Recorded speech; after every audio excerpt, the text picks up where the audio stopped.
संत कबीर से किसी भक्त ने प्रश्न पूछा है कि मनुष्य का मन कैसा है।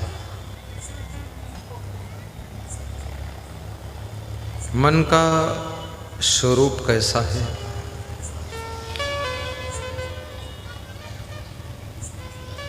और भगवान श्री कृष्ण ने अर्जुन से पूछा है कि तुम्हारा मन कैसा है अर्जुन।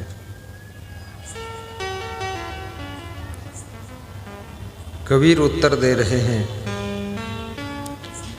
ई मन चंचल ई मन चोर, ई मन शुद्ध ठगहार, मन मन करते सुर नर मुनि जाने, मन के लक्ष्य द्वार। अर्जुन कहते हैं, हे कृष्ण भगवान, चंचलम ही मनः कृष्णा प्रमाथि बलवद दृढ़म, तस्याहम निग्रहम मन्ये वायुरिव सुदुष्करम। हे कृष्ण, मन बहुत चंचल है। कृष्ण के साथ में अधिक समय रहने वाला अर्जुन भी मन की चंचलता से हार जाता है और कहता है, इस मन को वश में करना ऐसे दुस्तर है जैसे वायु को वश में करना कठिन है। वायु सो दुष्करम। और कबीर साहब कहते हैं कि मन चंचल भी है और चोर भी है। ये चुपके से निकल जाता है। जिस कार्य में तुम इसको लगाते हो उस कार्य को करते करते धीरे से चुपके से मन निकल जाता है, दूसरा कुछ सोचने लग जाता है। इसलिए इसको चोर कहा जाता है। और जहाँ मन लगाना चाहते हो वहाँ लगता नहीं है। विद्यार्थी का मन पढ़ने में नहीं लगता है। कितने विद्यार्थी बहुत दुखी हो चुके हैं, पढ़ता हूँ कुछ याद नहीं होता, याद होता है तो भूल जाता है। माता पिता भी दुखी हैं, कितना पैसे खर्च कर दीजिए लेकिन ये पढ़ने में बच्चा कमज़ोर क्यों है? क्योंकि मन नहीं लगता है। अब मन नहीं लगता है तो मन किसका है? मन तुम्हारा है और तुम्हारा मन लगता नहीं है तो कैसे लगेगा मन? आज उसका उपाय बताया जाए। जब तुम घर में रहते हो तुम्हारा मन घर में नहीं लगता है। मन होता थोड़ा बाजार चले, मार्केट घूम के आते। जब बाजार में जाते हो थोड़ी धूल खाते हो, थोड़ा धक्का खाते हो, भूखे हो जाते हो, थक जाते हो तो फिर बाजार से मन उब जाता है। फिर कहते चलो घर चले। जब घर में आते हो तो फिर ससुराल की याद आती है, तो कहते हो अब ससुराल चले। ससुराल जाते हो 2 दिन बाद कहते हो अरे घर चले। पूरी जिंदगी यही उथल पुथल चलती रहती है। ठीक से मन कहीं लगता नहीं। कथा सुनने के लिए बैठ गए, शरीर कथा में बैठा है, मन घर में चला गया। अब मन याद कर रहा है कि वो पिछवाड़े वाले दरवाजे में ताला लगा है कि नहीं लगा है। मन उधर याद कर रहा है। जहाँ तुम्हारा तन रहता है वहाँ तुम्हारा मन नहीं रहता है। कबीर कहते हैं अगर तन मन एक ही हो रहे, तन और मन एक हो जाए तो हंस कबीर कहा है। तन अलग मन अलग तो व्यक्ति कंस बन जाता है। और यदि तन मन एक भक्ति में लीन हो जाए, सत्संग में लीन हो जाए, सत्कर्मों में लीन हो जाए, तो फिर वो हंस कबीर बन जाता है। हंस कबीर, फिर कंस नहीं, वो हंस बनता है, सारग्राही हो जाता है।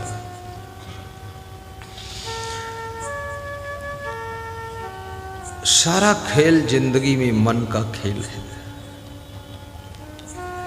और मन को संभालना कठिन भी है, सरल भी है। सबसे पहली बात, जहां तुम मन को लगाना चाहते हो तो स्वयं से ये प्रश्न करिए कि यहां मैं क्यों लगाना चाहता हूं, तो फिर उत्तर आएगा लगाने से क्या फायदा है, तो फिर उसका उत्तर आएगा ये फायदा है। और जहाँ जहाँ तुमको फायदा दिखाई देता है वहाँ वहाँ मन लगने लग जाता है। तो फायदा भी सबको अलग अलग जगहों में दिखाई देता है। सभी को गुलाब का फूल पसंद नहीं है, कुछ लोगों को गुड़हल पसंद है, कुछ को गेंदा पसंद है, कुछ को चंपा, जूही, बेला पसंद है। तो सबका मन एक चीज को पसंद नहीं करता है, लेकिन मन को जिस कार्य में लगाना चाहते हो, सबसे पहली बात, उस कार्य का जो परिणाम है, जो इसका रिजल्ट है, जो इसका फल है, वो क्या है, इसको समझ लो ठीक से। और उसको समझने के बाद उस फल को पाने के लिए, उस रिजल्ट को पाने के लिए अपने भीतर महत्वाकांक्षा पैदा करो। महत्वाकांक्षा कि ये चीज़ हमें प्राप्त करना है, अचीव करना है, इसको पाना है। फिर देखो तुम्हारा मन लग जाएगा। आज मैं पधरौनी गया था, महान भक्त श्री लल्लन तिवारी जी के, उनकी पधरौनी जब मैंने किया तो उनकी एक पोती है प्रिया तिवारी,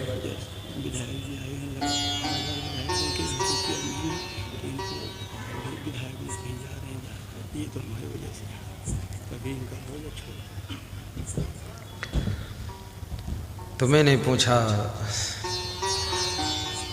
किस क्लास में पढ़ती हैं बेटी? उसने बताया कि 11th। तो मैंने कहा हाई स्कूल में कितने मार्क, कितने परसेंट? तो उसने बताया 94%। तो मुझे खुशी हो गई। 94% मतलब 100 में 94, बहुत अच्छे मार्क, डिक्टेंशन से ऊपर निकल गई। तो मैंने कहा तुम लगता है डीएम बनोगी। बोले जी गुरुजी। मैंने कहा डीएम बनकर लखीमपुर आना, तब तेरे सिर में चरण स्पर्श कर देंगे। अब उसके अंदर मैंने कोशिश किया कि डीएम बनने की महत्वाकांक्षा पैदा हो जाए। जिस व्यक्ति के अंदर विधायक बनने की महत्वाकांक्षा पैदा हो जाती है,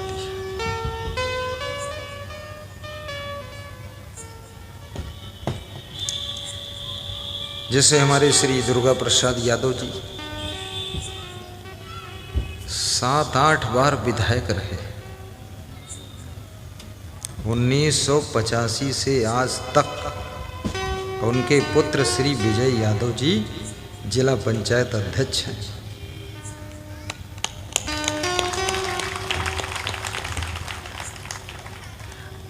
अब उनके पिताजी के मन में, विजय के पिताजी, अब जिनका बेटा ही विजय है तो हार कैसे होगी?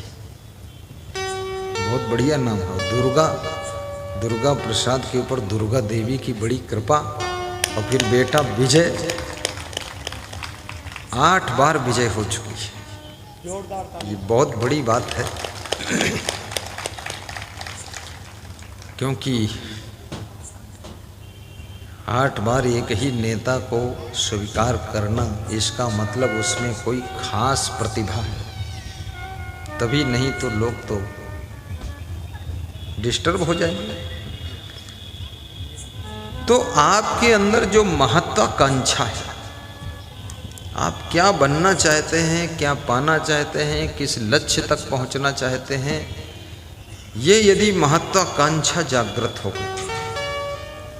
तो आपका मन पूरा पूरा वहां लग जाएगा। मैंने एक 35 साल के नवयुवक से पूछा, अभी क्या करते हो? तो बोला अभी तो कुछ नहीं करता। बोले क्या करने की इरादा है भविष्य में? बोले अभी तो कुछ सोचा ही नहीं। अभी इस तरह के लोग जीवन में न कुछ कर सकते हैं, न इनका मन कहीं लग सकता है। ये इधर उधर चंचलता में ही नोच घसोट कर खा पी के मरमरा जाएंगे, बाकी कुछ नहीं कर पाएंगे। जीवन में लक्ष्य का निर्धारण करो, और जिस लक्ष्य को निर्धारित किया है उसका जो परिणाम है, रिजल्ट है, वहां पहुंचने पर उसको समझो और उस रिजल्ट को पाने के लिए महत्वाकांक्षा जागृत करो।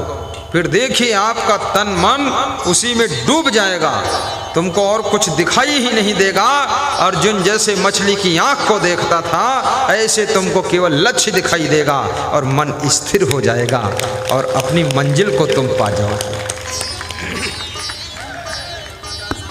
जय जय जय। व्यास गादी श्री विजय यादव जिला पंचायत अध्यक्ष को आमंत्रित करती है। गुरु का कुछ स्वागत करना चाहते हैं और फिर लखनऊ अन्य कार्यक्रम में जाना भी चाहते हैं। आइए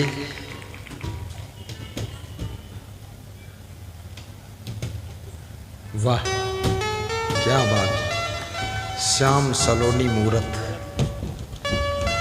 आइए आइए। माला तो इनको सर साल में 2 बार हम 15 अगस्त 26 जनवरी को भगत सिंह को प्रणाम करते हैं। आइए,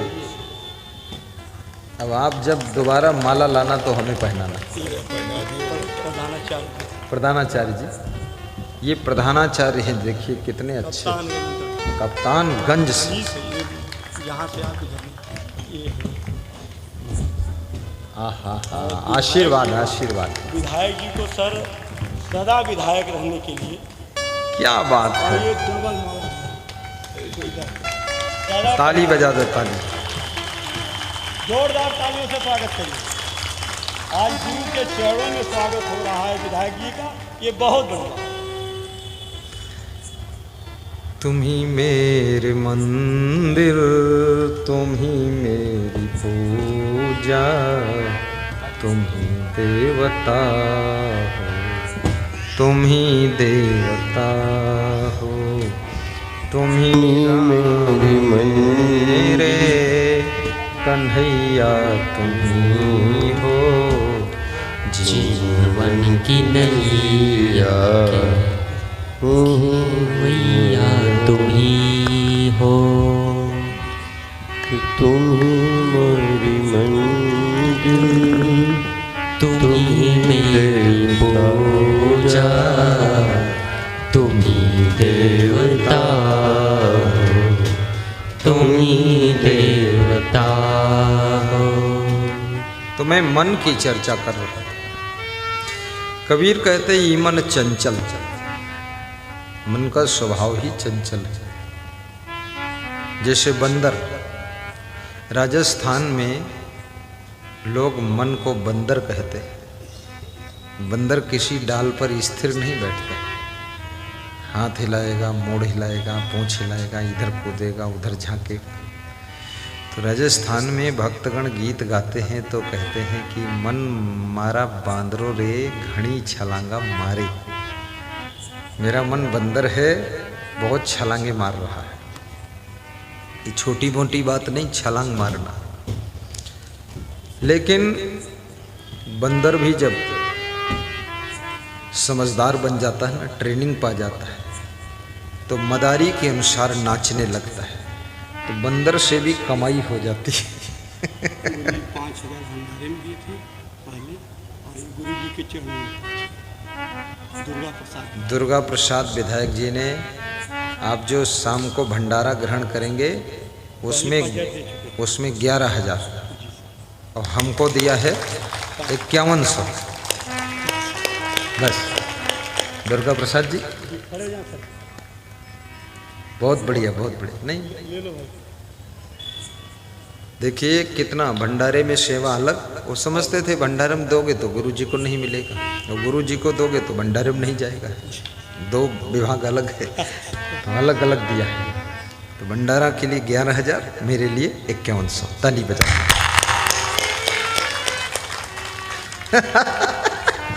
जाओ।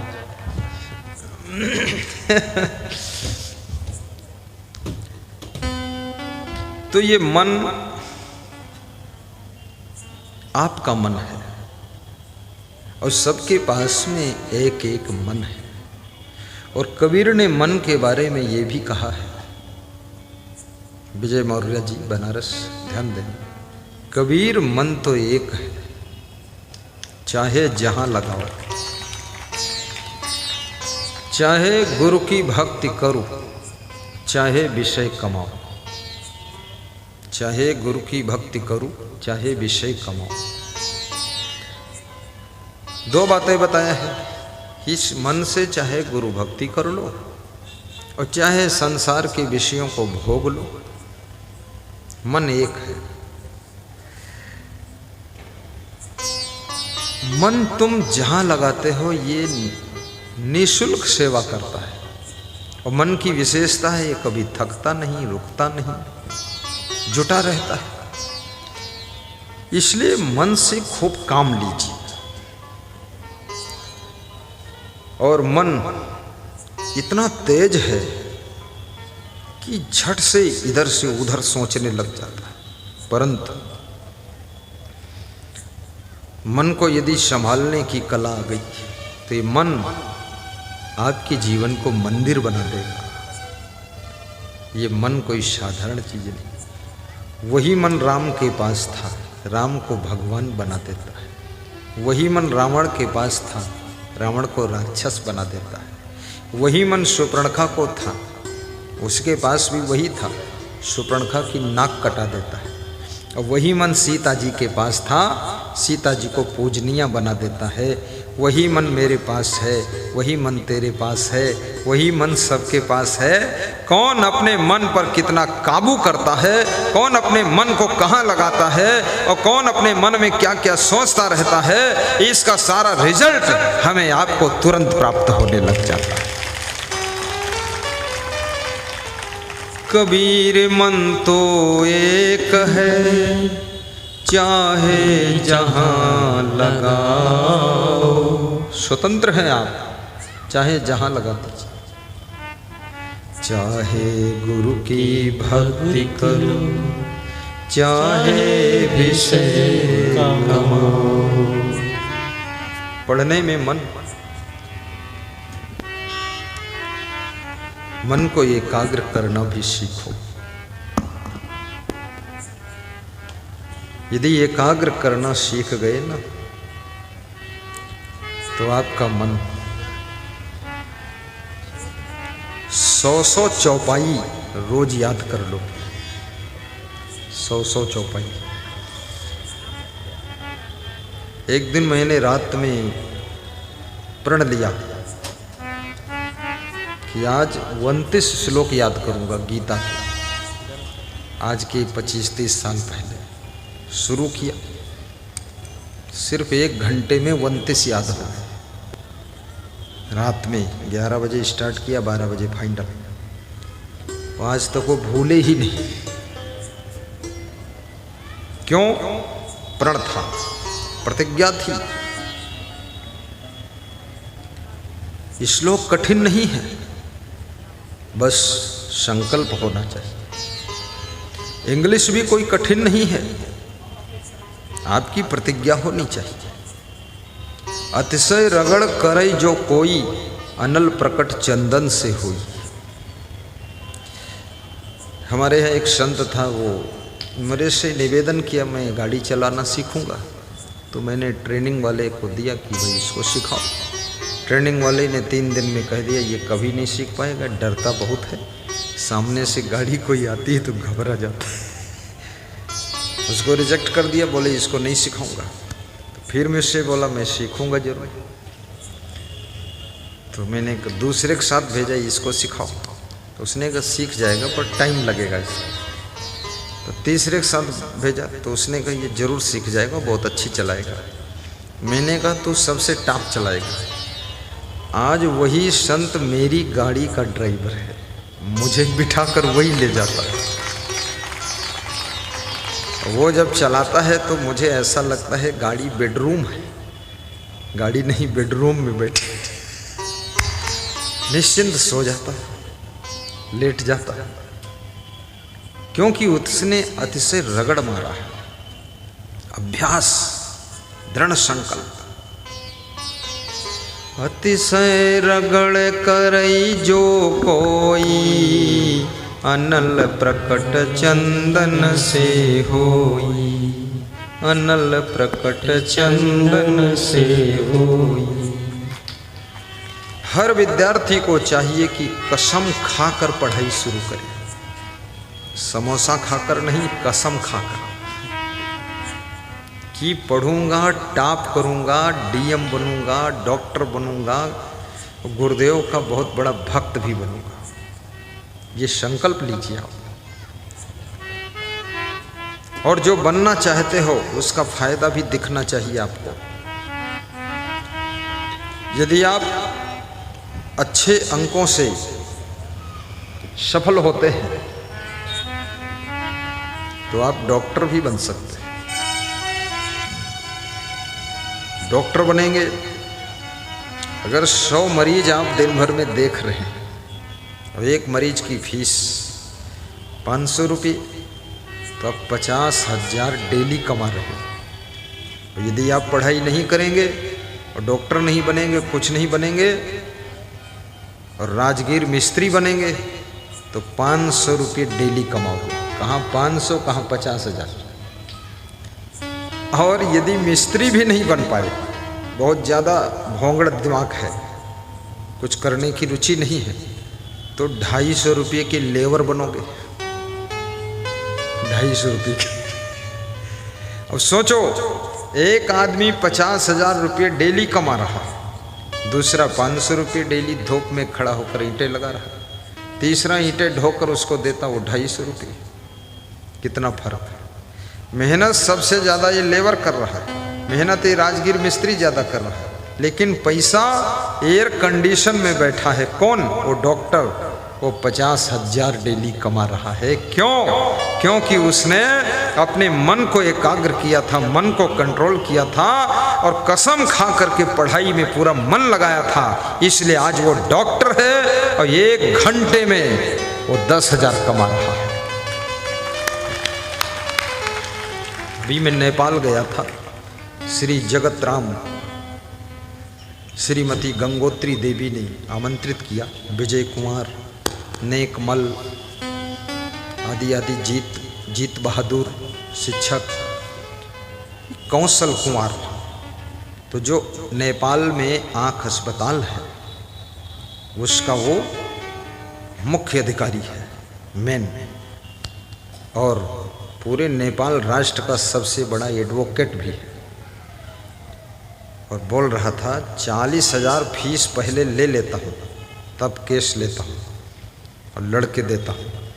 और ये हॉस्पिटल का बड़ा अफसर मैं हूँ और यूनिवर्सिटी का प्रोफेसर भी हूँ और कोचिंग भी पढ़ाता हूँ और अभी खुद की पढ़ाई भी कर रहा।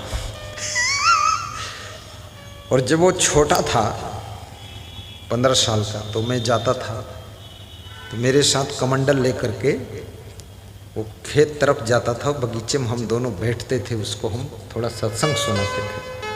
तो अब वो बहुत बड़ा अफसर है। तो वो कह रहा था, गुरुजी कुछ दूसरा हमको दिखाई ही नहीं पड़ा है, 1 मिनट नहीं गवाया हूँ, बिल्कुल आंख मूंद के पढ़ाई में अभी भी जुटा हूँ। तुमने कहा अभी भी कुछ बनना है क्या? बोले ऑफर आया है कि नेपाल के जितने आँख अस्पताल हैं उसका अफसर बनने का ऑफर आ गया। तो हमने कहा ले लो ना। बोले नहीं, उसको नहीं लूँगा, अभी और पढ़ाई करूँगा। अब उसकी उम्र 40 साल है, पढ़ाई में लगा हुआ है।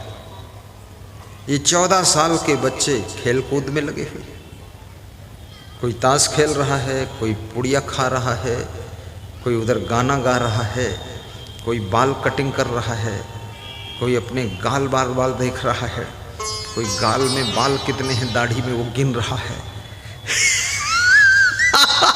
बहुत फैशन। अब इस तुम्हारा मन जब फैशन में लग गया, मोबाइल में लग गया, गीत गानों में लग गया और ये सब हीरो हीरोइन में लग गया, तो मन तो एक है और वो मन हीरो हीरोइन में लगा है, गीत गानों में लगा है, फिल्म में लगा हुआ है। तो आप किस मन से पढ़ाई करोगे, किस मन से लक्ष्य प्राप्त करोगे, आप अपनी जिंदगी में फेल हो जाओगे और फिर वही 250 रुपये के लेबर बनोगे और कुछ नहीं।